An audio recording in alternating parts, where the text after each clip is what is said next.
Parfois, ce qui nous trahit le plus n'est pas ce que nous faisons, mais ce que nous disons presque sans réfléchir. Les mots que nous choisissons sont comme des radiographies. Ils révèlent des fractures dans le caractère, des faiblesses enracinées et des excuses que nous répétons jusqu'à nous y croire. Celui qui se cache derrière des phrases comme « ce n'est pas ma faute » ou « c'est impossible » montre, sans le vouloir, le mécanisme mental qui le maintient bloqué. La philosophie stoïcienne n'a aucune pitié pour la bêtise déguisée en indifférence ou en fausse sagesse. Marc Aurèle l'a clairement dit, le premier symptôme de l'ignorance est de fermer la porte à l'apprentissage. Mais le plus dangereux, c'est que ces phrases surgissent dans la vie quotidienne, dans une discussion, au travail, en famille, et passent inaperçues, érodant peu à peu la possibilité de grandir. Ce n'est pas une question de style, c'est une question de fond. Chaque mot est une décision sur qui tu veux être. Si tu répètes « je sais déjà » ou « qu'est-ce que j'y gagne », tu t'entraînes à l'auto-limitation, cultivant un cercle vicieux où l'égoïsme et la paresse deviennent normaux. Changer commence par parler différemment, car le langage est le premier filtre entre l'intention et l'action. Aujourd'hui, tu vas découvrir 5 phrases qui, si tu les utilises encore, te freinent plus que tu ne l'imagines. Faire taire la bêtise est le premier pas pour cesser d'être ton propre obstacle. Seul celui qui ose se regarder en face peut commencer à se transformer. 1. Reconnaître l'impact de tes mots. Tes mots sont le premier filtre à travers lequel le monde te juge et le moyen le plus brutal de te trahir. Ne cherche pas d'excuses. Ce que tu dis, même lorsque tu te justifies, révèle le poids réel de ton caractère. Tu n'es pas si original ni si astucieux que tu le penses. Chaque fois que tu ouvres la bouche, tu donnes un indice précis sur qui tu es et de quoi tu es fait. Si tu parles depuis la colère, depuis la peur, depuis le ressentiment ou depuis l'indifférence, la seule chose que tu réussis à faire est de laisser clair le degré exact de ta faiblesse. Il n'y a pas de simulacre possible. Ce que tu prononces est ce que tu as entraîné dans ton esprit jour après jour. Et si tu répètes des phrases qui naissent du confort, de la plainte ou de l'évasion, n'attends pas que la vie te respecte plus que tu ne te respectes toi-même. La plupart préfèrent ignorer cela, se réfugier dans le mensonge de « je ne dis que ce que je pense », sans se rendre compte que penser sans filtre est un acte de négligence. Épictète l'a clairement dit. D'abord, maîtrise ton esprit, ensuite ta langue. Laisser tes mots s'écouler sans responsabilité, c'est comme remettre les clés de ta vie au hasard, et cela appartient à ceux qui ne veulent pas porter le poids de leurs propres décisions. Ne t'es-tu pas rendu compte que chaque phrase que tu lances dans l'air est un investissement émotionnel qui paie des intérêts, et la facture arrive toujours. Les gens te traitent selon ce qu'ils entendent sortir de toi. Tes relations, tes opportunités, ta crédibilité, tout dépend de ta capacité à contrôler ce que tu dis et surtout de comprendre l'impact que tes mots ont sur les autres et sur ta propre perception de toi-même. Il y en a qui se cachent derrière l'idée que le langage n'est que des sons, que ce qui compte, ce sont les actions. Erreur fatale, toute action naît d'une idée, et toute idée s'entraîne et se renforce avec des mots. Sénèque insistait « Parle seulement quand tes mots sont meilleurs que le silence. Si tu remplis ta vie d'excuses, de phrases venimeuses qui t'infantilisent ou te victimisent, tu fabriques une fracture dans ton propre développement. Chaque fois que tu répètes « ce n'est pas ma faute » ou « je le sais déjà », tu renforces la paresse mentale et l'auto-tromperie. C'est une dette qui s'accumule et à la fin, elle t'étouffe. Il n'y a pas de véritable croissance tant que tu continues à utiliser le langage pour éviter de regarder en face tes erreurs. Tu veux avancer, mais tu t'accroches à des béquilles verbales qui ne servent qu'à justifier ton immobilisme. Ne te trompe pas. La transformation commence par le contrôle de la langue. Tu ne peux pas aspirer à la force intérieure si tu ne peux même pas gouverner ton discours le plus basique. Marc Aurèle n'avait pas de patience pour ceux qui gaspillaient des mots en plainte vide. Si tu veux du respect, commence par respecter ce qui sort de ta bouche. Change l'habitude de parler par impulsion. Remplace-la par l'art de penser avant de prononcer. Arrête de construire ton identité sur des phrases toutes faites et des mots faibles. Chaque mot est une déclaration de principe et chaque phrase que tu répètes est une brique de plus dans la structure de ton caractère. Si tu ne prends pas au sérieux l'impact de ton langage, pourquoi devrais-tu attendre que le monde te prenne au sérieux? Coupe avec l'auto-apitoiement et le discours toxique. Le premier pas vers la véritable maturité est de reconnaître l'effet que tes mots ont, non seulement sur les autres, mais aussi sur l'image que tu as de toi-même. Si tu continues à parler comme un imbécile, tu finiras par croire que tu en es un. Il n'y a pas de plus grande trahison que cela. Répète ceci. Chaque mot que je prononce est une décision qui me définit. Personne ne va te donner du respect ni de la croissance. Cela se conquiert d'abord par la manière dont tu parles. N'utilise pas ta bouche pour déguiser tes carences. Utilise ton langage comme un outil pour polir ce que tu es vraiment. Le changement commence là où il ne commence jamais. 2. Assume la responsabilité sans excuse. Tu te tiens devant le miroir de la salle de bain après une discussion au travail. Tu réfléchis à ce que tu viens de dire, à cette phrase automatique qui est sortie de ta bouche.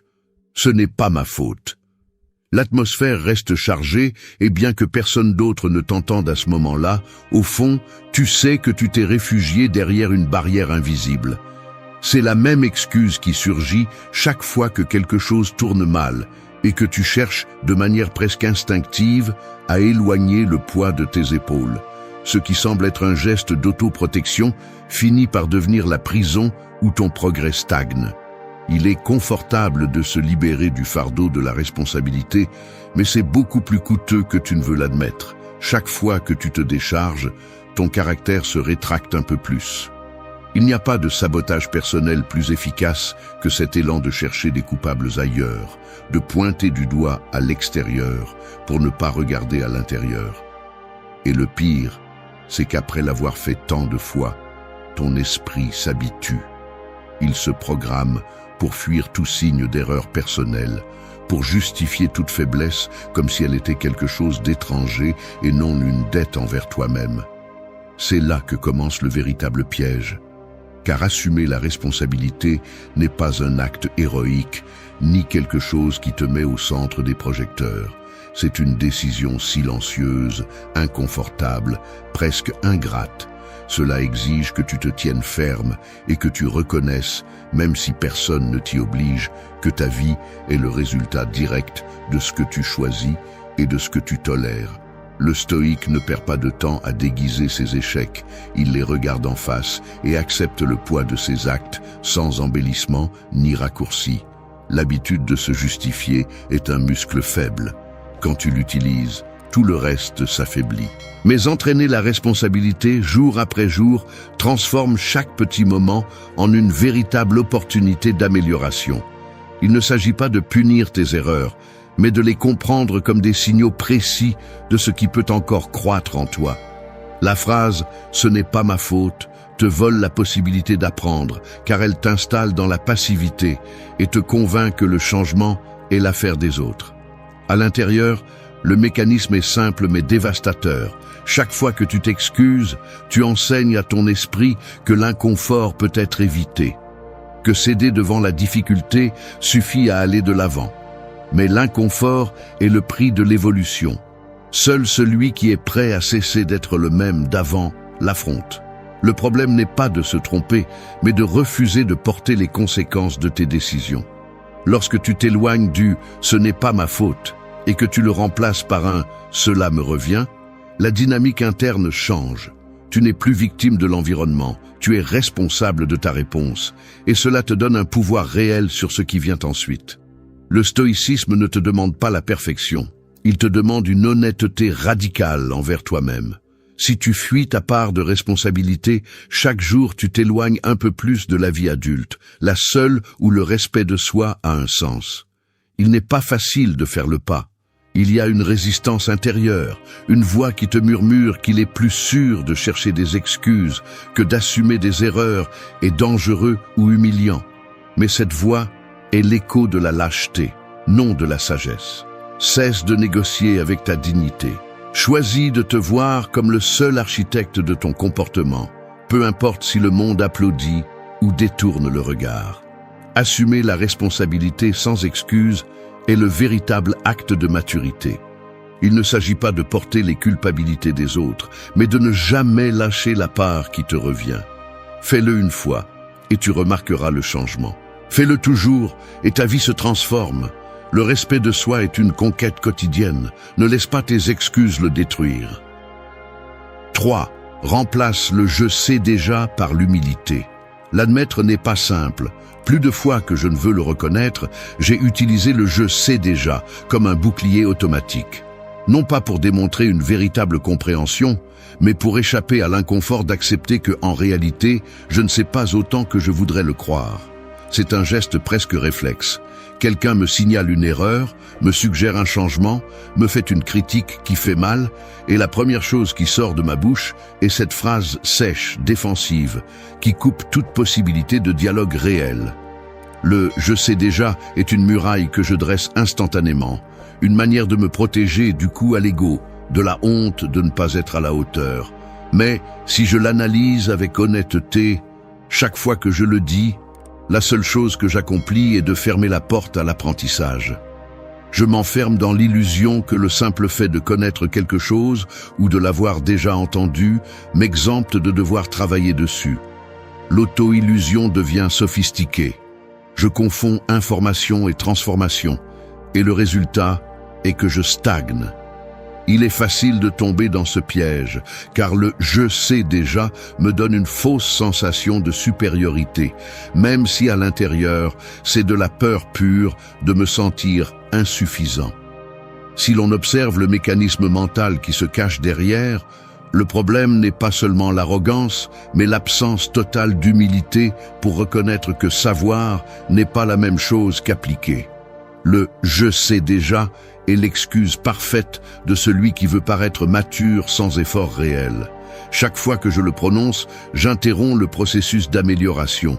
Je transforme l'opportunité de grandir en une impasse, où l'orgueil pèse plus que le désir d'avancer. Sénèque l'a averti de manière brutale. Personne n'apprend ce qu'il croit déjà savoir. Le véritable obstacle est là, dans l'incapacité de tolérer la dissonance entre la connaissance et l'action. Quand tu t'accroches à cette phrase, tu deviens ton propre geôlier. Tu te condamnes à répéter les mêmes erreurs parce que tu refuses de traiter l'inconfort d'être débutant, d'accepter qu'il y a encore quelque chose qui t'échappe. La conséquence est directe. Tu t'entoures d'une barrière psychologique qui t'isole de la croissance. L'esprit devient rigide, incapable de remettre en question ses schémas et d'incorporer ce qui compte vraiment. L'orgueil est le pire ennemi du progrès. C'est la phrase que tu devrais te rappeler chaque fois que l'impulsion de dire « je sais déjà » te tente. Car au final, la connaissance ne vaut rien si elle ne se transforme pas en pratique quotidienne, en discipline réelle sur tes pensées et tes actes. Le stoïcisme ne célèbre pas celui qui accumule des théories, mais celui qui ose les mettre à l'épreuve dans la vie quotidienne. L'humilité, dans ce contexte, n'est pas une modestie vide, mais l'attitude stratégique de celui qui reconnaît qu'il y a toujours quelque chose de plus à apprendre, même et surtout sur ce qu'il croit maîtriser. La décision est de freiner l'impulsion automatique et de se demander, chaque fois que cette phrase apparaît, si tu appliques vraiment ce que tu crois savoir. Ta vie reflète-t-elle cette sagesse ou répètes-tu simplement des concepts pour ne pas te sentir vulnérable? Remplacer le « je sais déjà » par l'humilité n'est pas une concession, c'est une déclaration d'intention. Cela signifie accepter que la croissance personnelle ne finit jamais, que chaque jour t'exige de revoir ce que tu tiens pour acquis et de t'ouvrir à la possibilité de te tromper. Le respect de soi se renforce lorsque tu choisis d'écouter vraiment, lorsque tu permets aux autres de t'enseigner, lorsque tu cesses de faire semblant d'avoir toutes les réponses. Remplace l'arrogance par la curiosité et tu verras comment l'esprit se flexibilise, comment le caractère se renforce. Savoir n'est pas suffisant. Appliquer est ce qui transforme. C'est la différence entre un fou et un sage. 4. Affirmer la possibilité là où d'autres voient des limites. Un mur construit avec des briques anciennes et du mortier usé résiste rarement à l'épreuve du temps. Mais il suffit que quelqu'un, d'un seul coup précis, détecte la fissure et propose d'ouvrir une fenêtre là où d'autres ne voient qu'un obstacle, pour que la nature de tout l'espace change. C'est ainsi que fonctionne l'esprit chaque fois que tu t'entends dire « c'est impossible » et, par habitude ou résignation, tu fermes toute voie d'avancement. Les gestes le trahissent, épaules affaissées, regard furtif au sol, mains croisées sur la poitrine comme si tu tentais de te protéger d'une menace invisible. Cet enfermement, cette réduction des options, est un entraînement silencieux que tu répètes jusqu'à en faire un schéma. Peu importe si personne ne te contredit à voix haute, chaque fois que tu déclares une limite absolue, tu renforces la cage que tu as toi-même construite. La phrase « c'est impossible » ne décrit pas la réalité, elle l'impose. C'est du ciment frais sur tes propres capacités. La différence entre celui qui progresse et celui qui se fane ne réside pas dans le talent, mais dans la disposition à regarder le même obstacle et à oser remettre en question sa prétendue solidité. Marc Aurèle n'a pas écrit ses méditations pour convaincre les autres de ce qu'ils ne pouvaient pas faire. Il les a rédigés pour se rappeler que tout ce qui se passe peut être utilisé pour grandir, tant que tu ne remets pas ton pouvoir de décision à la résignation. Le « c'est impossible » est la déclaration de faillite anticipée de ton potentiel. C'est une prophétie auto-réalisatrice qui transforme tout défi en défaite avant même d'avoir combattu. Visuellement, c'est comme si, devant une porte fermée, au lieu de chercher la clé ou d'essayer la poignée, tu t'asseyais devant elle et annonçais qu'aucun pas n'est possible. Il n'y a rien de plus confortable que l'auto-illusion de la limite, et rien de plus corrosif pour le caractère. Ce qui est véritablement stoïque, c'est d'affirmer la possibilité là où d'autres ne détectent que des barrières. Il ne s'agit pas d'innocence ni d'optimisme superficiel. C'est la décision d'affronter l'inconfort, d'essayer, de supporter la tension, de ne pas savoir si tu obtiendras le résultat, mais de te mouvoir quand même. Si tu observes ceux qui transforment réellement leur environnement, tu remarqueras qu'ils s'arrêtent rarement devant le « on ne peut pas ». Ils ajustent leur posture, froncent les sourcils avec détermination, examinent le terrain et cherchent des alternatives, même si elles sont inconfortables ou peu visibles au début. Le muscle de la possibilité se renforce précisément dans ces moments où tout invite à abandonner. Répéter que quelque chose est impossible est le raccourci de ceux qui ne veulent pas porter le poids d'essayer. Au contraire, affirmer qu'il y a une voie, même si tu ne la vois pas immédiatement, est un acte de courage. La limite la plus dangereuse est celle que tu acceptes sans la discuter. C'est la ligne qui distingue celui qui se surpasse de celui qui s'enfouit dans des excuses. Chaque fois que tu te surprends à utiliser cette phrase, arrête-toi et observe comment réagit ton corps. Ressens le changement dans ta respiration, la rigidité des muscles, ce petit tremblement d'insécurité déguisé en certitude. L'un des principes les plus puissants du stoïcisme est que tu n'es pas ce qui t'arrive, mais ce que tu décides de faire avec ce qui t'arrive. Change-le, c'est impossible par quelle part dépend de moi, et tu verras comment ton esprit commence à chercher des chemins, même les plus minimes. La véritable force intérieure se forge non pas dans l'absence de limites, mais dans l'entraînement quotidien à défier celles qui semblent fixes. Il n'y a rien de plus digne que de refuser de vivre sous les diktats de la peur déguisée en réalisme. Les frontières de ta vie, tu les dessines avec tes mots. Tu veux du respect de soi et une véritable croissance. Commence par refuser de déclarer impossible là où il y a encore de la place pour essayer. 5. Implique-toi, ne reste pas en retrait. Rien ne te rend plus petit que l'indifférence déguisée en supériorité. Tu peux répéter 1000 fois que cela ne t'importe pas ou que tu ne gagnes rien à t'impliquer. Mais chaque fois que tu t'éloignes, tu dis au monde et à toi-même que tu es irrélevant. C'est la vérité inconfortable que presque personne ne veut affronter. L'indifférence n'est pas un signe de force, c'est une confession de faiblesse. Celui qui se désengage n'est pas libre. Il est prisonnier de sa propre peur de s'engager, de prendre des risques, de laisser une marque réelle sur ce qui l'entoure. Si tu penses que sortir indemne est l'objectif, tu as déjà perdu. Tout ce que tu réussis à faire, c'est devenir spectateur de ta propre vie, un figurant sans poids ni but. Vis ainsi, et tu finiras par être invisible, même pour toi-même. Il n'y a rien de plus lâche que de se mettre de côté et de laisser les autres se partager le sens. On t'a vendu l'idée que ce qui est intelligent, c'est de se réserver, de ne pas s'exposer, d'attendre de voir ce que l'on gagne avant de faire un pas. Ce calcul permanent n'est pas de la sagesse, c'est de la mesquinerie. C'est le mécanisme mental de celui qui craint de perdre, de celui qui a fait de l'égoïsme une forme de défense. Mais personne ne respecte celui qui ne bouge que par intérêt personnel. La vie réelle exige présence, action et responsabilité. À quoi te sert d'économiser de l'énergie si tout ce que tu construis est une existence minimale, sans risque ni connexion?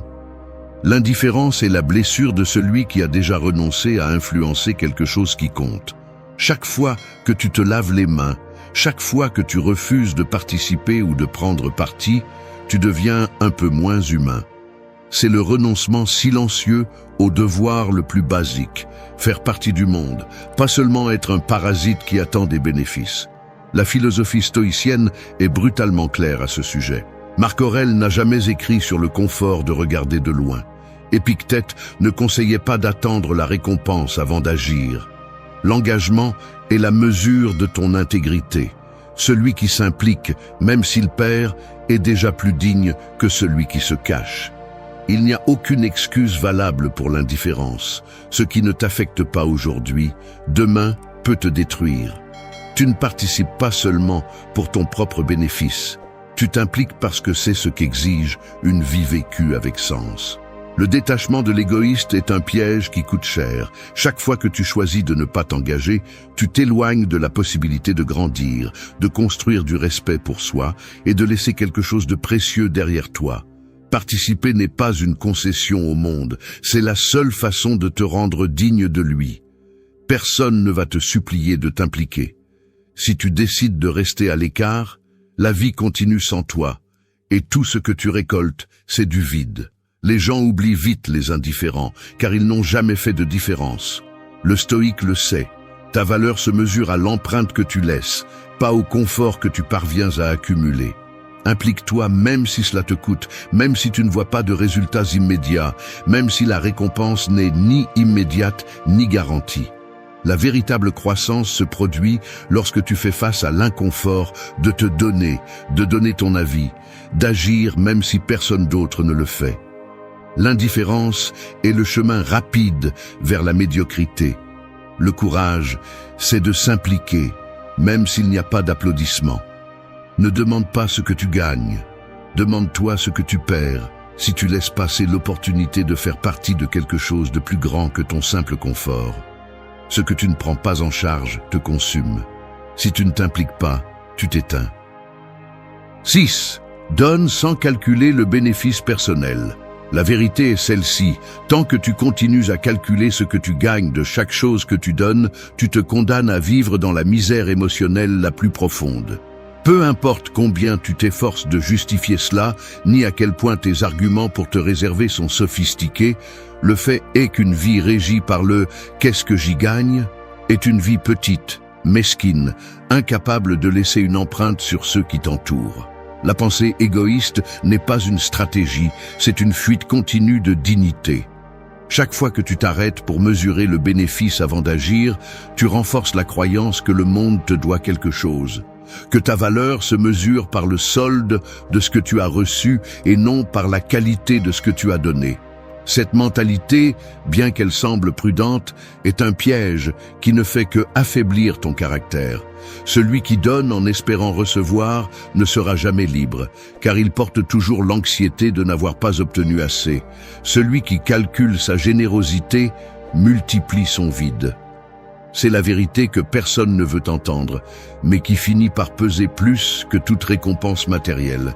Si tu prends le temps d'observer ce qui traverse ton esprit avant d'aider, de partager ou de t'engager dans une cause, tu remarqueras que le premier filtre n'est souvent pas la compassion, mais la peur de perdre, de se retrouver en désavantage, d'être perçu comme naïf. Là se cache la racine de la bêtise. une méfiance chronique qui te convainc que donner sans recevoir est un signe de faiblesse. Mais ce qui se passe réellement, c'est qu'en te refusant, tu entraînes ton esprit à l'auto-isolement, à une sorte de pénurie psychologique qui finit par contaminer tout ce que tu touches. Il ne s'agit pas d'altruisme naïf, ni de te sacrifier jusqu'à l'épuisement. Il s'agit de briser le circuit mental qui exige un paiement immédiat pour chaque geste d'humanité. Le stoïcisme le présente sans fioriture. La seule chose que tu possèdes vraiment est la qualité de tes intentions et l'intégrité de tes actions, pas le résultat extérieur ni la reconnaissance des autres. L'obsession pour le bénéfice personnel te réduit à une version minimale de toi-même, incapable d'expérimenter la plénitude qui n'apparaît que lorsque tu donnes sans condition. Le conflit intérieur est subtil, mais dévastateur. D'un côté, tu souhaites te sentir apprécié, valorisé, même indispensable. De l'autre, tu crains que donner soit synonyme de perdre, d'être exploité, d'être exposé.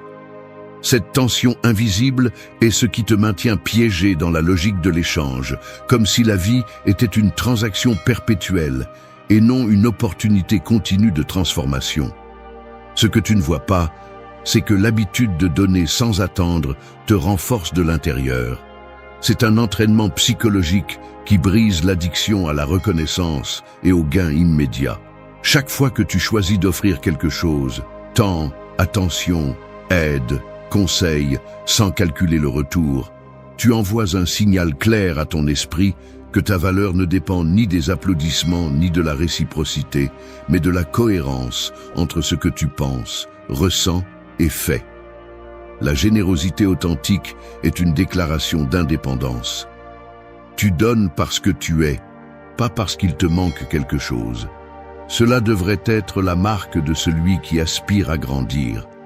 Réfléchis bien, personne ne se souvient de celui qui s'est toujours réservé, de celui qui n'a bougé un doigt que lorsqu'il y avait quelque chose de sûr pour lui.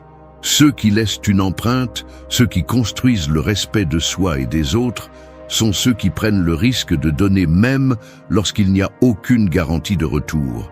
Il ne s'agit pas de devenir un martyr, ni une victime de l'abus des autres, mais de comprendre que l'acte de donner sans calcul est, en soi, un acte de force intérieure. Le respect repose sur la capacité d'agir sans peur de perdre. Si tu continues à mesurer chaque geste, tu réduis ton monde à un échange froid et épuisant. Si tu oses donner sans condition, tu entraînes le muscle le plus important, celui de l'abondance psychologique. Au final, ce que tu ne donnes te pèse plus que ce qui te manque. Celui qui ne donne que pour recevoir ne reçoit jamais rien qui en vaille la peine. Répète ceci. La véritable valeur réside dans ce que je donne sans attendre. C'est le seul investissement qui multiplie le respect de soi et la paix intérieure. 7. Transforme le langage en action consciente. Vous venez de terminer une discussion dans la cuisine, la tasse de café refroidit sur la table, et pendant que vous ramassez les assiettes, votre esprit repasse la conversation. Non seulement ce que vous avez dit, mais aussi comment vous l'avez dit. Au cours de la journée, vous êtes surpris de vous rappeler des mots qui sont sortis presque sans filtre. Au début, cela semble être des détails mineurs, mais lorsque vous reliez les points, vous réalisez que votre langage n'est pas seulement un bruit de fond, mais une force qui dirige vos mouvements, vos décisions et même vos limites. Chaque phrase craintive, chaque excuse répétée, chaque déclaration défaitiste ou indifférente a eu une conséquence concrète. La discussion s'est fermée, la relation s'est refroidie, vos opportunités se sont réduites. Analyser le mécanisme est simple et brutal à la fois. Le langage ne reste pas dans l'abstrait, c'est le signal de départ de votre comportement. Si vous pensez qu'il suffit de parler différemment pour que tout change, vous vous trompez. Le véritable tournant réside dans le fait de forcer ce que vous dites à vous obliger à agir en conséquence. Les mots que vous choisissez ne peuvent pas rester dans l'air, ils doivent devenir des paramètres clairs pour votre prochaine action. Ce n'est pas de la magie, c'est une stratégie. L'erreur centrale de ceux qui veulent grandir mais n'avancent jamais réside dans la séparation entre ce qu'ils disent et ce qu'ils font. Ils répètent des phrases stoïques, lisent des livres de philosophie pratique, conseillent même les autres. Mais lorsque vient le moment de l'inconfort réel, ils se réfugient dans les vieilles formules, se justifier, se plaindre, éviter, procrastiner. Le langage devient un déguisement, pas un outil de transformation. C'est ici qu'intervient l'analyse. Chaque fois que vous utilisez une phrase faible, vous générez un micro-entraînement à la passivité. Vous enseignez à votre esprit qu'il suffit de parler pour sentir que vous avez fait quelque chose. Mais le stoïcisme ne tolère pas cette auto-tromperie. Le but est simple. Ce que vous affirmez doit vous forcer à agir. Si vous dites que vous assumez la responsabilité, alors la prochaine étape est de prendre une décision inconfortable et de la maintenir. Si vous affirmez que quelque chose est important, il vous revient de le prouver par une action visible. Vous parlez pour vous engager, pas pour vous excuser. C'est la différence entre ceux qui avancent et ceux qui stagnent. Le processus peut être clairement cartographié. D'abord, identifiez la phrase vide que vous répétez le plus souvent. Ensuite, faites l'exercice conscient de vous arrêter juste avant de la prononcer. À ce moment-là, demandez-vous quelle est l'action minimale qui validerait cette affirmation. Il ne s'agit pas de promettre de grands changements, mais de forcer la concordance entre les mots et le mouvement. La conséquence directe de cet entraînement est la destruction progressive de l'auto-indulgence. Vous ne pouvez plus vous cacher derrière ce qui sonne bien. Le langage se transforme en une sorte de contrat interne et en le rompant, vous êtes confronté à l'inconfort de l'incohérence. C'est le point critique où vous grandissez, où vous vous répétez. La clé est d'utiliser le langage comme un levier d'action. Chaque phrase doit être une instruction pour la prochaine étape. Si vous déclarez que quelque chose est possible, cherchez la preuve, même si elle est petite. Si vous assumez que quelque chose vous revient, agissez sans attendre de permission ni de reconnaissance. Il n'y a pas de transformation sans inconfort appliqué.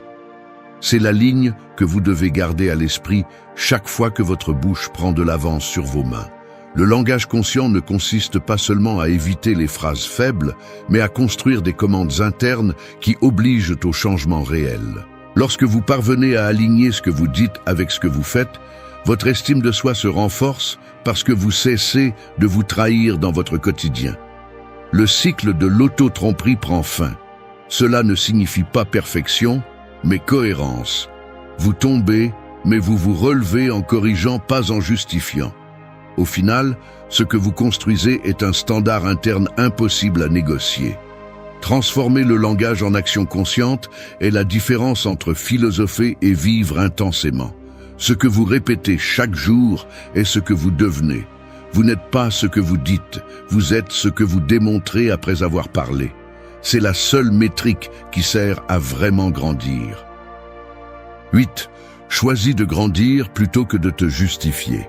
Il n'est pas agréable de le reconnaître, mais parfois je me surprends à observer ma propre posture corporelle après un échec.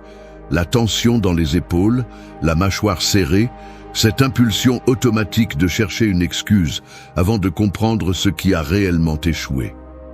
Au fond, une question s'enfonce comme une écharde. À quoi bon me défendre si cela ne me rend pas meilleur ? Je ressens l'envie de justifier chaque erreur, de protéger mon image avec des arguments que personne n'a demandés. Mais le soulagement ne dure que quelques secondes. Rapidement, un poids plus profond s'installe, une sorte de fatigue morale. Le corps le sait avant l'esprit. C'est le geste de celui qui se recroqueville sur sa chaise, regarde son téléphone pour se distraire, se frotte le visage comme s'il pouvait effacer l'erreur avec ses mains. Cet inconfort physique est le signe que quelque chose en moi résiste à grandir, parce que grandir fait mal et se justifier endort. Le mécanisme est si subtil que tu ne le perçois à peine. En te justifiant, tu cherches seulement un soulagement momentané, une trêve avec ton propre jugement. Mais ce que tu échanges en retour, c'est la possibilité réelle d'apprentissage. Il ne s'agit pas seulement de mots, c'est une attitude qui s'immisce dans chaque réaction, chaque fois que tu nies ta responsabilité et laisses la peur du jugement dicter ta réponse. Chaque justification est un petit pacte de médiocrité, une négociation à la baisse avec ton propre potentiel. Et si tu prêtes attention aux gestes, tu le verras clairement. Celui qui se justifie détourne le regard, tambourine des doigts, se défend avant d'écouter la critique complète. C'est le langage corporel de celui qui préfère avoir raison plutôt que de s'améliorer. Se justifier est un instinct ancien, mais grandir est une décision inconfortable et active. Le stoïcisme n'a pas de patience pour ceux qui cherchent toujours la sortie facile. Grandir implique de rester immobile lorsque l'inconfort arrive, de regarder en face l'erreur et de te demander « Que puis-je faire différemment la prochaine fois ?» Ce n'est pas une réflexion théorique. C'est quelque chose que l'on ressent dans les mains qui cessent de bouger, dans la respiration qui devient plus profonde lorsque tu décides d'écouter plutôt que d'interrompre, dans le corps qui pendant un moment reste ferme au lieu de se recroqueviller. Chaque fois que tu choisis de grandir plutôt que de te justifier, tu brises la routine de l'autosatisfaction et tu entraînes un nouveau muscle, celui de la responsabilité pratique. Ce n'est pas de l'héroïsme, c'est de l'autodiscipline quotidienne. Tu t'habitues au poids de l'honnêteté et tu découvres que l'inconfort initial se transforme en respect de soi. Il n'y a pas de raccourci. La croissance commence là où l'excuse se termine. Tu choisis d'apprendre lorsque tu restes silencieux une seconde de plus et laisses la critique te traverser sans lever un bouclier verbal. Tu choisis de grandir lorsque tu reconnais, à voix basse, que tu aurais pu mieux faire. Et au lieu de te défendre, tu notes mentalement l'ajustement pour la prochaine fois. Grandir, c'est choisir l'inconfort plutôt que le mensonge. C'est la ligne qui sépare celui qui mûrit de celui qui stagne. C'est un travail microscopique, presque invisible de l'extérieur, mais les fruits sont évidents. Tes relations deviennent plus honnêtes, l'anxiété de la perfection diminue et la paix intérieure remplace la culpabilité accumulée par des années de justification. Vivre selon ce principe ne te rend pas invulnérable, mais cela te rend plus digne. Le jour où tu renonces à la nécessité de te justifier, tu acceptes que tu n'as pas le contrôle sur tout, mais que tu as le contrôle sur ta conduite face à l'erreur. Et ce contrôle, bien que limité, est suffisant pour changer la direction de ta vie. La maturité commence lorsque tu préfères t'améliorer plutôt que de te défendre. C'est la seule victoire qui compte à long terme. Il ne s'agit pas de feindre la force ni de nier tes limites, mais de décider, chaque fois que tu échoues, que l'apprentissage vaut plus que ton ego blessé. Choisis de grandir, même si cela fait mal. La justification ne fait que retarder le changement, mais l'inconfort bien assumé est la racine même du respect de soi. Il y a des moments où la vie se transforme en une succession de jours grisâtres, où la motivation s'est évaporée et où le pilote automatique prend le contrôle. Ce n'est pas une dépression clinique ni un drame digne d'un film. C'est ce stagnation sourde, ce sentiment d'être face à une machine qui ne répond pas, peu importe combien tu presses les boutons. Ici, il n'y a pas de place pour des excuses ni pour un réconfort facile. La vérité est inconfortable. Personne ne viendra te sauver et continuer à attendre ne fait que prolonger la dette que tu as envers toi-même. C'est le prix à payer pour céder ton pouvoir aux circonstances, pour laisser les autres décider comment tu te sens et où tu vas. La philosophie stoïque ne te promet pas un truc miracle, mais elle te fournit un mécanisme concret. Prendre le contrôle, affronter la réalité telle qu'elle est, et te reconstruire de l'intérieur, pièce par pièce, même si cela fait mal. Chaque jour que tu retardes l'action, ton caractère s'affaiblit un peu plus. Chaque fois que tu choisis l'évasion, tu renforces la fracture interne. Si tu veux du respect de soi, tu devras cesser de négocier avec tes excuses. La force intérieure ne se trouve pas, elle s'entraîne. Ce n'est pas un message pour ceux qui cherchent une motivation éphémère, mais pour ceux qui sont prêts à payer le prix du changement et à cesser d'être esclaves de leur propre justification. Celui qui ne prend pas ses responsabilités se condamne lui-même. Aujourd'hui, nous allons briser ce cycle. 1. Prends le contrôle de tes décisions. Personne ne te le dira en face, mais voici, si tu continues à attendre que les circonstances changent, que les gens te comprennent ou que la chance finisse par se souvenir de toi, tu vas rester exactement là où tu es maintenant, piégé dans le même cercle vicieux d'excuses et de procrastination. Ce que tu as devant toi est la réalité sans filtre.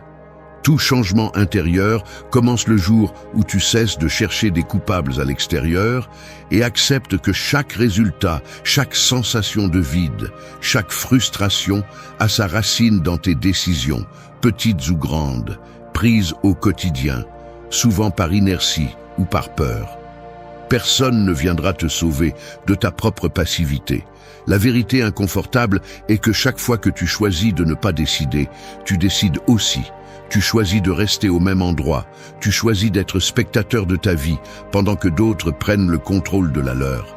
Débarrasse-toi de cette habitude de blâmer le passé, tes parents, l'économie, ton partenaire, la météo, peu importe. Ça ne sert à rien, ça ne change rien, ça te rend juste plus faible. C'est un mécanisme mental qui t'anesthésie et si tu ne le brises pas, te transforme en otage de ton propre récit. Le stoïcisme n'est pas une invitation à te résigner ni à te mettre en tapis. C'est un appel brutal à prendre les rênes de ce que tu penses, ressens et fais. Personne ne te doit rien. Tu es le seul responsable de la qualité de ta vie et de ce que tu fais avec le temps que tu as. La responsabilité pèse, oui, mais elle libère aussi. Quand tu comprends que ton pouvoir réside dans tes choix, le victimisme perd son sens. Les gens forts ne se cachent pas derrière des excuses infantiles. Les gens forts regardent de front leur propre rôle dans le désastre et aussi dans la reconstruction. Ne confonds pas cela avec de l'auto-tromperie optimiste. Ici, il n'y a pas de place pour des phrases de développement personnel, ni pour visualise ce que tu veux et l'univers te le donnera. La réalité est que chaque fois que tu te justifies, tu t'éloignes un pas de plus de la vie que tu pourrais construire. Jusqu'à quand vas-tu continuer à donner la clé de ton destin à des forces externes? Il faut cesser de négocier avec soi-même pour éviter l'effort. Voici la ligne. Le contrôle réel commence quand tu cesses de négocier avec toi-même pour te rendre. Si tu veux du respect de soi, si tu veux avancer, tu dois te durcir et accepter que la douleur de décider par toi-même est le prix de la liberté. Il n'y a pas de transformation sans inconfort. La discipline de prendre tes décisions n'est pas confortable, mais c'est la base de tout. Il n'y a pas de véritable construction sur l'autotromperie ni sur la faiblesse. Arrête d'attendre des signes ou des permissions. La seule permission dont tu as besoin est celle que tu te donnes. Choisir est un acte de force, pas de chance. Personne ne va se battre pour toi si tu ne te bats pas d'abord. 2. Arrête de chercher des coupables externes. Tu conduis vers le travail et le trafic est pire que jamais. Devant toi, quelqu'un avance à pas de tortue, un autre se coupe sans prévenir et le feu rouge semble durer une éternité. Tu sens la pression dans ta poitrine, ta mâchoire est tendue et ta tête commence la litanie habituelle. Si les gens étaient plus considérés, si le gouvernement réparait les routes, si au moins aujourd'hui il ne pleuvait pas. Cet élan de chercher des coupables à l'extérieur est automatique, presque un réflexe conditionné. Mais dès que tu prends le temps d'observer vraiment ta réaction, tu te rends compte de quelque chose d'inconfortable. Chaque fois que tu pointes du doigt le monde, tu perds un peu plus le contrôle sur toi-même. C'est comme si, à ce moment-là, tu confiais le volant de ton humeur à n'importe qui, sauf à toi. Ce n'est pas le trafic qui te met de mauvaise humeur, c'est ce mécanisme mental qui décide de céder le contrôle. Il y a une sorte de soulagement momentané à blâmer l'extérieur. Cela te permet de te sentir innocent. Cela te donne une excuse pour ne pas regarder à l'intérieur et éviter l'inconfort de te reconnaître comme partie du problème. Mais ce confort est un piège. Il s'accumule comme une dette émotionnelle qui, tôt ou tard, te sera facturée sous forme de frustration chronique, de ressentiment et de paralysie. Le véritable poids ne réside pas dans ce qui se passe à l'extérieur, mais dans l'inertie interne de toujours chercher des responsables au-delà de tes limites. Une idée toxique s'installe, celle que ton bien-être dépend de facteurs que tu ne vas jamais contrôler complètement. Ainsi, chaque fois que l'environnement échoue, ton humeur chute et tu te convaincs d'être victime d'un monde défectueux. Jusqu'à quand vas-tu laisser ta vie être une réaction en chaîne à ce que font ou ne font pas les autres? La réponse honnête, même si elle fait mal, est que tant que tu resteras accroché à ce schéma, ta croissance sera toujours hypothéquée. Changer cette fondation nécessite un acte de brutale honnêteté. Accepter que le véritable saboteur n'est ni le trafic, ni le partenaire, ni le patron, ni le pays, mais cette habitude interne d'esquiver ta responsabilité. Le stoïcisme ne cherche pas à te faire sentir coupable, il cherche à te réconcilier avec ton propre pouvoir. Car c'est seulement lorsque tu cesses de chercher des coupables que tu retrouves la capacité d'investir ton énergie dans ce que tu peux réellement transformer. Le muscle de la force intérieure se renforce en cessant de déléguer ta paix mentale à des mains extérieures. Choisis de ne plus être otage de ce que tu ne peux pas contrôler. La liberté personnelle commence le jour où tu assumes le prix de ta responsabilité. Personne ne te doit ta sérénité. C'est toi qui la cultives ou la négliges chaque jour. 3. Affronte la réalité sans évasion. Je vais être honnête, la partie de moi qui me coûte le plus à affronter est celle qui, malgré tout le discours rationnel, cherche encore des moyens de ne pas regarder la réalité en face. Il y a un mécanisme qui s'active presque sans que tu le remarques. Tu reportes une conversation difficile, tu minimises l'ampleur d'une mauvaise habitude, tu te répètes que ce n'est pas si grave, et même tu cherches des distractions pour ne pas avoir à t'asseoir et ressentir ce qui se passe vraiment. C'est brutal de reconnaître à quel point on peut devenir son propre pire obstacle, non pas par manque d'information, mais par cet élan de continuer à nier l'évident, de vouloir filtrer la vie pour qu'elle fasse moins mal. Mais chaque fois que tu évites, même avec l'excuse de te protéger, la seule chose que tu réussis à faire est de reporter le moment où tu devras payer le prix complet de cette évasion, multiplié. Affronter la réalité sans anesthésie est inconfortable, mais la charge accumulée de tout ce que tu ignores est bien plus inconfortable. Le problème, c'est que l'évasion n'est pas seulement un acte conscient, c'est une structure mentale qui se nourrit de petites concessions quotidiennes. Tu te dis que demain tu auras plus d'énergie, que tu le résoudras quand tu te sentiras mieux, que ce n'est pas le moment. Mais cette collection d'excuses, au lieu de te soulager, te vole de la force. L'esprit apprend vite. Si chaque fois qu'une inconfort te dérange, tu la couvres par une distraction ou une justification, tu finis par entraîner ton caractère dans la faiblesse. Tu vis dans un cycle où la négation te vole la clarté, et la clarté est la seule chose qui pourrait te donner une direction. L'évasion, tôt ou tard, devient une dette psychologique qui accumule des intérêts. Ce que tu ne résous pas aujourd'hui, tu le retrouves demain avec le double de poids.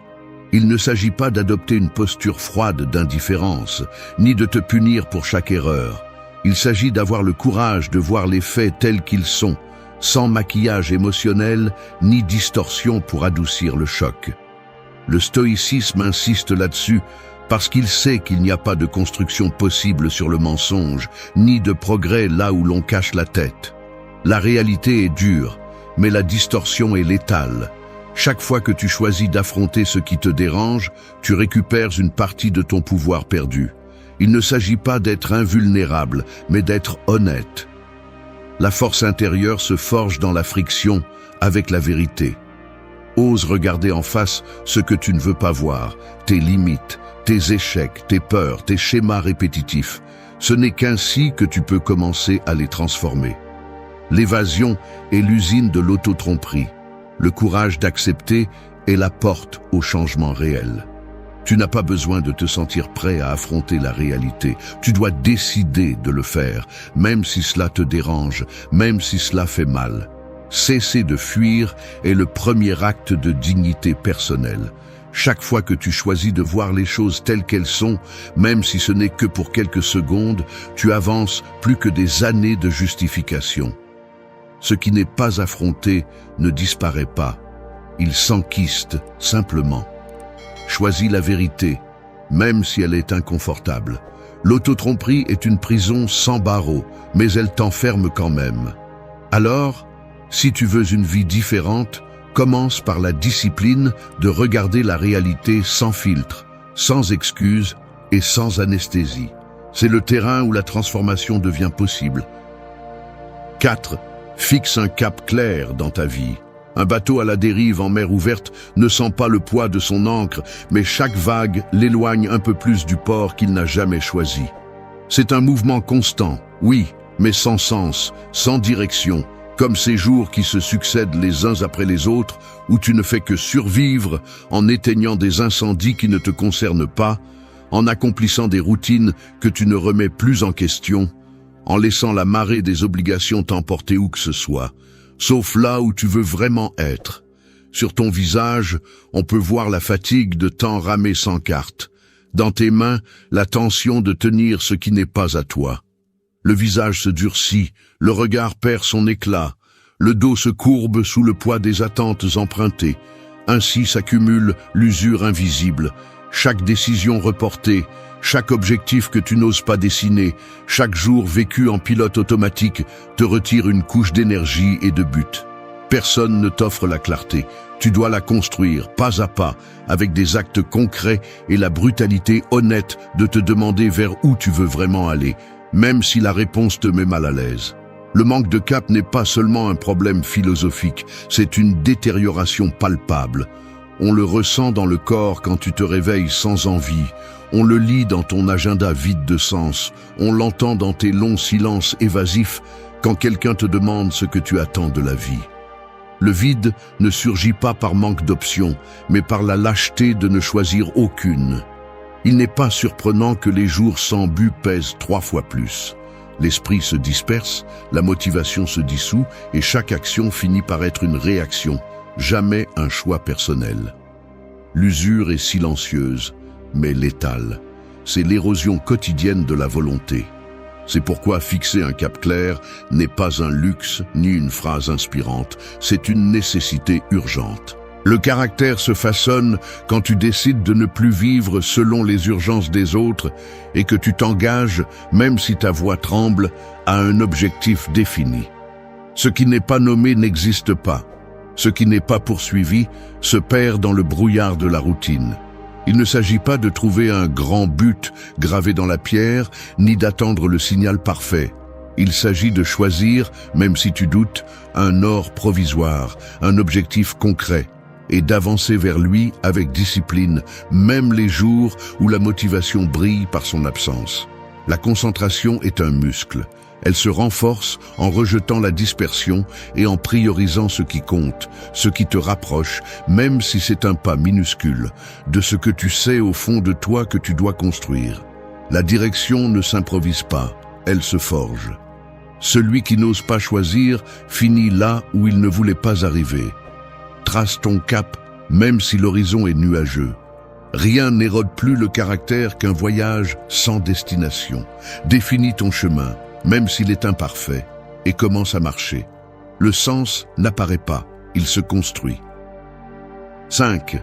Agisse, même si tu ressens de la peur ou du doute.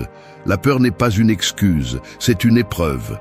Si tu attends de te sentir prêt, tu ne bougeras jamais de ta place. La différence entre ceux qui avancent et ceux qui restent paralysés n'est pas l'absence de peur ou de doute, mais la décision d'agir même avec un pouls tremblant. Personne ne va relever ta vie à ta place pendant que tu collectionnes des excuses. Ça suffit de justifier l'inaction avec des phrases comme « ce n'est pas le moment »,« je ne suis pas encore prêt »,« quand j'aurai plus confiance, je le ferai ». Ces phrases sont des chaînes invisibles que tu t'es mises toi-même.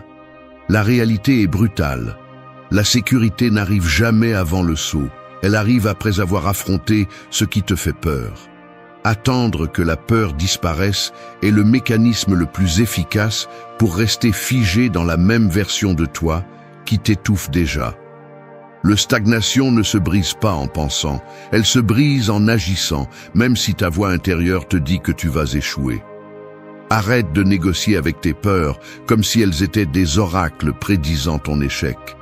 Ce ne sont que des alarmes internes, pas des sentences définitives. Si tu restes assis à attendre la sensation magique de certitude, tu vas regarder en arrière dans 1 an et voir la même liste de choses à faire, les mêmes rêves non réalisés et la même frustration enracinée. L'action fait mal, oui, mais l'inaction te dépouille de ton caractère. La vie n'attend pas ceux qui doutent, elle punit ceux qui procrastinent. Chaque fois que tu choisis d'agir malgré la peur, tu entraînes une fibre intérieure qui ne s'acquiert pas en lisant des livres ou en écoutant des discours motivants. Le respect de soi ne s'achète pas, il se mérite. Et le seul prix à payer est de traverser l'inconfort de bouger, même quand tout en toi te crie de rester immobile. C'est aussi simple que ça et aussi dur. Ce n'est pas une question d'inspiration, c'est une question de volonté. Il est facile de se réfugier dans le perfectionnisme ou dans l'excuse de la préparation infinie. Mais chaque jour que tu remets à plus tard une décision, que tu résous un conflit, que tu commences un projet ou que tu sors d'une relation qui te draine, tu cèdes du terrain à la lâcheté déguisée en prudence. Vas-tu continuer à alimenter ce mécanisme mental qui te convainc que demain est meilleur qu'aujourd'hui? La vie ne se transforme pas depuis une zone de confort. Les changements se cuisinent dans l'inconfort, le risque et la peur affrontés de front. Si tu tombes, tu te relèves. Si tu doutes, tu avances quand même. La peur ne disparaît pas, elle se vainc par l'action. Ne cherche pas de garantie, cherche du courage. Si tu veux du respect de soi, arrête de négocier avec tes doutes et pousse. Tu n'as pas besoin de permission pour avancer, juste la décision de ne plus te faire petit face à tes insécurités.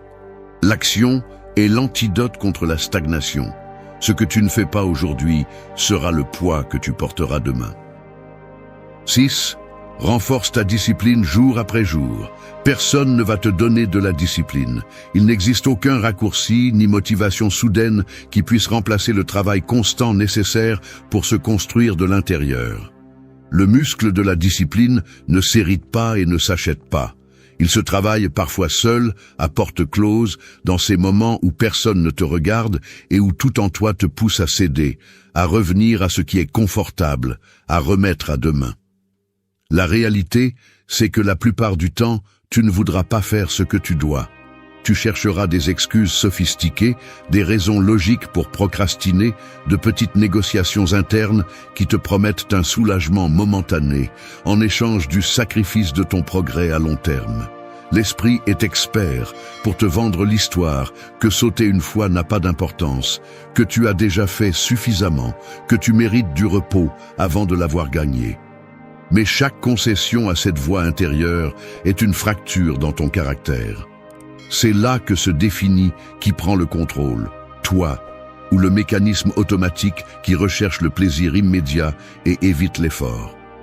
La vraie discipline n'est ni héroïque ni spectaculaire. Elle est silencieuse, inconfortable, répétitive.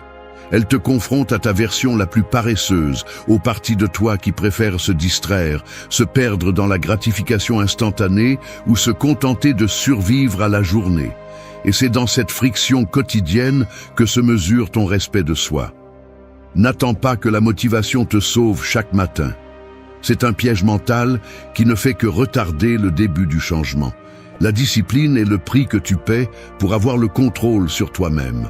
Les promesses que tu te fais en privé valent plus que n'importe quelle reconnaissance extérieure. La cohérence se démontre dans ce que tu choisis quand personne ne t'exige. C'est la base du véritable autogouvernement. Faire ce que tu sais que tu dois faire, même les jours où tout en toi te demande de capituler. Si tu cherches une transformation réelle, tu dois comprendre que la discipline est moins une vertu qu'un outil de survie psychique. C'est le mécanisme qui te soutient lorsque les émotions s'effondrent, lorsque l'environnement ne t'accompagne pas et lorsque la fatigue mentale te murmure qu'il serait plus facile de céder. Le caractère se forge dans ces petits moments où tu franchis le seuil de l'inconfort et où tu restes ferme, même si cela coûte, même si cela fait mal. Cède une fois et ton esprit le retiendra comme un permis. C'est pourquoi ne sous-estime pas le pouvoir cumulatif de tes décisions quotidiennes. Il n'existe pas de discipline sans autosurveillance, sans ce regard honnête qui détecte les excuses avant qu'elles ne deviennent des habitudes. La véritable croissance se produit en dehors des projecteurs, dans cette zone grise où seul toi sais si tu as choisi d'avancer ou de reculer. Personne ne va t'applaudir pour avoir rempli tes obligations, mais ton respect de soi en dépend. La discipline n'est pas une punition, c'est la plus grande expression de soin de soi. Si tu veux vraiment sortir de l'impasse, renforce ta discipline jour après jour, même s'il n'y a pas de témoin, même si personne ne le remarque. Le prix du changement est de faire ce qui est inconfortable jusqu'à ce que cela devienne inévitable. 7. Sois cohérent entre pensée et action. Tu vas au magasin, tu salues poliment, tu achètes ce dont tu as besoin et tu souris, même si à l'intérieur, ta tête repasse encore et encore cette conversation en attente ou le véritable motif de ta fatigue. Ensuite, chez toi, tu te surprends à réclamer honnêteté et loyauté aux autres, tout en justifiant tes propres contradictions avec des arguments que même toi, tu ne crois pas. C'est ainsi qu'à ton insu, tu commences à vivre avec une fracture interne. Une partie de toi exige de la cohérence du monde, mais une autre partie opère selon la loi du « fais ce que je dis, ne fais pas ce que je fais ». Le désajustement entre la pensée et l'action n'est pas un problème philosophique lointain. C'est l'origine tangible de l'insatisfaction, de l'épuisement et de la sensation constante de te trahir. Chaque fois que tu agis contre tes principes, même si personne ne le sait, ton esprit l'enregistre comme une dette interne qui peu à peu devient un fardeau psychologique. Tu peux tromper les autres, mais ton estime de soi se joue dans ces petites décisions quotidiennes où tu choisis entre l'intégrité et le confort. Le mécanisme est clair, tu justifies un raccourci, tu ignores une promesse, tu t'accordes une incongruité parce que ce n'est pas si grave. Et ainsi tu entraînes ton cerveau à tolérer l'incohérence. Mais le prix n'est pas négligeable. L'autoconcept s'érode, la confiance en soi se brise et la motivation devient inconstante, car au fond, tu sais que tu ne peux pas faire confiance à celui qui ne respecte même pas sa parole. L'incohérence n'est pas seulement une erreur éthique, c'est l'origine de l'anxiété sourde, de la fatigue qui ne s'en va pas avec le sommeil, de la sensation d'être toujours en dette envers toi-même. Il ne s'agit pas de rechercher la perfection, mais de combler le fossé entre ce que tu penses et ce que tu fais, car c'est là que se construit le véritable caractère. Ce que tu tolères en privé se filtre dans le public. Ce que tu te permets dans le petit devient fracture dans le grand. Il n'existe pas d'autogouvernance sans cohérence interne. Le stoïcisme le dit clairement. La force ne réside pas dans le fait de ne pas ressentir de contradictions, mais dans le fait de les affronter et de corriger le cap chaque fois que tu dévies. Pense à chaque décision comme un investissement ou une soustraction dans ton compte de respect de soi. La cohérence, c'est faire ce qui est juste, même quand personne ne te voit. Si tu tolères la distance entre ce que tu penses et ce que tu fais, tu alimentes le cycle de la frustration. Le véritable pouvoir personnel se construit lorsque ta parole et ton action vont dans la même direction, même si cela coûte, même si l'environnement invite à la tentation facile. Il ne s'agit pas de paraître impeccable devant les autres, il s'agit de pouvoir te regarder en face sans ressentir de honte pour tes concessions. Lorsque tu choisis d'être cohérent, la vie se simplifie. Moins d'épuisement, moins de culpabilité, plus de force pour affronter ce qui vient. La cohérence ne te rend pas parfait, mais elle te rend invulnérable à l'auto-tromperie. Si tu veux un respect de soi durable, commence par cesser de te trahir dans le quotidien. Chaque acte aligné est une brique de plus dans ta reconstruction interne. 8. Prends la responsabilité de ta croissance. Parfois, je me surprends à regarder mon propre reflet sur l'écran de mon téléphone, avec la lumière bleue marquant les cernes, et ce geste à mi-chemin entre la fatigue et la résignation.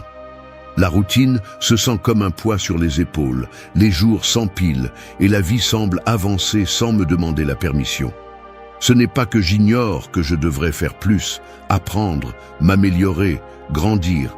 C'est que bien souvent, je me piège dans le piège d'attendre que l'élan vienne de l'extérieur, que quelqu'un ou quelque chose me secoue et m'oblige à évoluer. Il m'est inconfortable de l'admettre, mais il y a une part de moi qui s'est installée dans le confort de l'attente, comme si la croissance était une conséquence logique du passage du temps et non le résultat d'un effort volontaire. C'est là que commence l'auto-illusion, quand je crois que juste par le fait d'exister, de remplir mes obligations, de survivre un jour de plus, je progresse déjà. Mais la réalité est tout autre. La croissance personnelle ne se produit pas simplement parce que les jours passent, ni parce que la vie te met à l'épreuve. Soit tu prends le contrôle de ton propre développement, soit tu stagnes, même si ton environnement change 1000 fois. Pense à ces moments où tu restes à regarder une série par inertie, tout en notant mentalement tout ce que tu devrais être en train de faire. Le corps s'installe sur le canapé, l'esprit flotte dans une sorte de brouillard tranquille, et bien que tu ressentes un léger malaise, tu l'anesthésies avec des distractions. Le détail réside dans les petits gestes. Tu repousses cette lecture en attente. Tu laisses pour demain la conversation gênante. Tu évites d'apprendre de nouvelles compétences parce que la peur de l'échec se déguise en paresse. Ces actes minimaux sont en réalité des décisions de rester le même. Il n'y a pas de développement possible si tu ne prends pas la responsabilité de pousser tes propres limites, si tu n'acceptes pas que personne d'autre ne fera le travail intérieur à ta place. La responsabilité de grandir est inconfortable car elle implique de cesser d'attendre que l'environnement t'oblige. Elle implique que tu te lèves, que tu te mettes mal à l'aise face à tes manques et que tu choisisses, même à contre-cœur, de faire quelque chose de différent aujourd'hui. Personne ne devient fort par accident.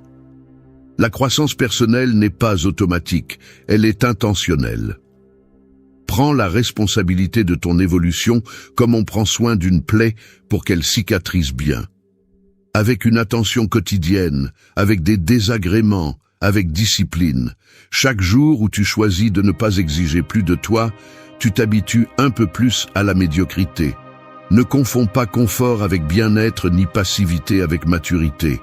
Tu peux avoir l'agenda rempli d'activités et rester vide si tu n'investis pas dans ce qui te construit réellement. Le véritable progrès ne se sent pas glorieux. Il est souvent rude, solitaire et composé de petits actes qui s'additionnent. La responsabilité, c'est cesser d'attendre des miracles et commencer à créer des résultats. Si aujourd'hui tu ne prends pas en charge ta propre croissance, demain tu n'auras qu'une version plus fatiguée de la même frustration. Personne ne va te pousser à évoluer. Le travail est à toi, la décision aussi. 9. Ne dépend pas de la motivation passagère. Pense à la motivation comme à une allumette. Elle s'allume facilement, brûle intensément quelques secondes, puis il ne reste que des cendres et la même obscurité qu'auparavant.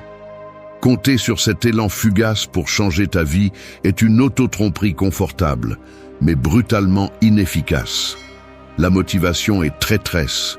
Elle apparaît quand tu en as le moins besoin et disparaît juste les jours où tout pèse le double. Si ton avancement dépend d'attendre cet élan éphémère, alors ton progrès est vendu au hasard, à l'émotion du moment, à la paresse déguisée en quête intérieure. Tu mets ta reconstruction personnelle entre les mains d'un mécanisme volatile, alors que ce dont tu as vraiment besoin, c'est d'une structure interne qui ne dépende pas de l'humeur, du climat ou de la vidéo inspirante de la semaine. Celui qui attend d'être motivé s'enlise dans l'inertie. Tu n'as pas besoin d'étincelles, tu as besoin de résistance. Le problème, c'est que la culture actuelle t'a vendu l'idée que tu ne dois agir que lorsque tu ressens l'envie. Ce conseil est du poison déguisé en conseil moderne. Que crois-tu qu'il se passe les jours gris quand le corps ne répond pas et que l'esprit se sent vide? Si tu te donnes la permission d'agir seulement lorsque la motivation te rend visite, alors tu as signé ta condamnation à la médiocrité. La discipline est ce qui te maintient en mouvement lorsque l'enthousiasme s'évapore. lorsque l'émotion devient indifférence et lorsque l'esprit cherche des excuses sophistiquées pour dissimuler sa paresse. Il est facile de s'entraîner quand il y a du public, il est facile d'étudier quand tout coule, il est facile d'avancer quand l'énergie est abondante. Mais ce qui compte vraiment, c'est ce que tu fais quand tout cela échoue. Ne construis pas ta vie sur des impulsions, construis-la sur des décisions. Ceux qui réussissent à changer vraiment sont ceux qui ont compris que la motivation est un luxe, pas une condition. Ils en ont assez d'attendre et ont décidé d'agir même sans envie, même lorsque le corps proteste, même lorsque l'esprit supplie pour un repos qu'il ne mérite pas. Tu n'as pas besoin de te sentir inspiré pour honorer tes engagements, tout comme tu n'as pas besoin d'être amoureux de la routine pour faire ce que tu as dit que tu ferais. Chaque fois que tu cèdes au récit de la motivation, tu renforces ta faiblesse. Chaque fois que tu accomplis sans envie, tu renforces ton caractère. C'est aussi simple que cela. La motivation est l'applaudissement fugace. La discipline est le fondement invisible. Si tu veux du respect de soi, entraîne ta capacité à agir sans éclat, sans témoin et sans la promesse de plaisir immédiat. Ne mets pas ta vie sur pause en attendant qu'un éclair d'énergie te tombe dessus. La vie ne te doit pas d'inspiration, tu te dois de la constance. 10. Entoure-toi de personnes qui te poussent. Entoure-toi de personnes qui te poussent, ou prépare-toi à porter le poids mort de ceux qui te freinent. La vérité inconfortable est que tes limites personnelles ne se forgent pas seulement dans la solitude. Elles se sculptent, pour le meilleur ou pour le pire, dans cet environnement invisible que tu tolères au quotidien. Si tu t'entoures de ceux qui se contentent de peu, tôt ou tard, tu deviens complice de leur inertie. L'esprit apprend par imitation bien avant que tu ne t'en rendes compte. Tu absorbes le découragement des autres, tu normalises la plainte, tu deviens expert pour justifier ton stagnation parce que tout le monde autour de toi le pratique comme si c'était un art. La médiocrité est contagieuse et il suffit de baisser la garde quelques jours pour qu'elle s'infiltre et finisse par anesthésier ton envie de grandir. Il est brutalement honnête de l'admettre, mais souvent, le plus grand saboteur de ton avancement n'est pas ton manque de volonté, mais la validation constante de l'environnement qui t'invite à rester le même. Le mécanisme est pervers. Tu cherches l'acceptation, tu crains de déranger, tu préfères ne pas défier le confort collectif parce que cela te garantit d'appartenir. Mais ce prix est extrêmement élevé. Chaque conversation où tu tais tes aspirations pour ne pas paraître arrogant, chaque moment où tu minimises tes progrès pour t'intégrer, chaque fois que tu tolères le cynisme déguisé en réalisme, ton caractère s'affaiblit un peu plus. Un genre de pacte silencieux s'installe où personne n'exige plus de soi-même parce que cela mettrait en évidence les renoncements de tous. Ainsi, sans t'en rendre compte, tu t'entraînes à ne pas te démarquer et à porter la culpabilité de vouloir plus. La médiocrité se déguise en loyauté au groupe. Et le pire, c'est que l'habitude de te conformer devient une cage invisible. Tu te dis que tu es loyal, alors qu'en réalité, tu as juste peur d'avancer seul. La partie la plus difficile est de reconnaître que couper les liens ou prendre de la distance avec ceux qui n'apportent rien peut sembler être une trahison. Mais s'accrocher à des liens qui ne valident que ta version la plus faible ne fait que prolonger ta stagnation. Il ne s'agit pas de devenir froid ni de mépriser qui que ce soit, mais de comprendre que ton évolution est personnelle et que tu ne peux pas porter ceux qui refusent d'avancer. Ne t'excuse pas de grandir plus vite que ton environnement. Le véritable soutien n'est pas celui qui te console dans la défaite, mais celui qui te défie à ne pas rester à l'aise dans celle-ci. Le stoïcisme est clair. Choisis bien ceux que tu laisses entrer dans ton cercle proche, car leur influence sera inévitable. Si tu veux renforcer ton caractère, cherche des relations qui défient tes excuses, qui te reflètent tes angles morts et qui te dérangent lorsque tu te contentes de moins que ce que tu peux être. L'appartenance réelle ne se construit pas dans le confort des applaudissements faciles, mais dans l'honnêteté brutale de ceux qui exigent que tu sois meilleur. Si tu veux avancer, Arrête de chercher refuge dans des groupes qui célèbrent la résignation et commence à investir ton temps et ton énergie dans des personnes qui te poussent à te sentir mal à l'aise, à corriger, à grandir. L'environnement n'est pas seulement un contexte, c'est le moule invisible de ton caractère. Décide avec qui tu entraînes ton esprit, car tôt ou tard, tu deviens la moyenne des voix que tu tolères près de toi. Entoure-toi d'élan, pas de ballast. C'est une décision que seul toi peux prendre. Merci d'être resté jusqu'à la fin de la vidéo. Si vous avez tout vu, commentez « Je suis stoïcien » comme notre signe secret, indiquant que vous êtes un véritable apprenant du stoïcisme. N'oubliez pas de vous abonner et de liker la vidéo si elle vous a plu. Rendez-vous dans la prochaine vidéo et rappelez-vous, continuez à cultiver votre esprit stoïque.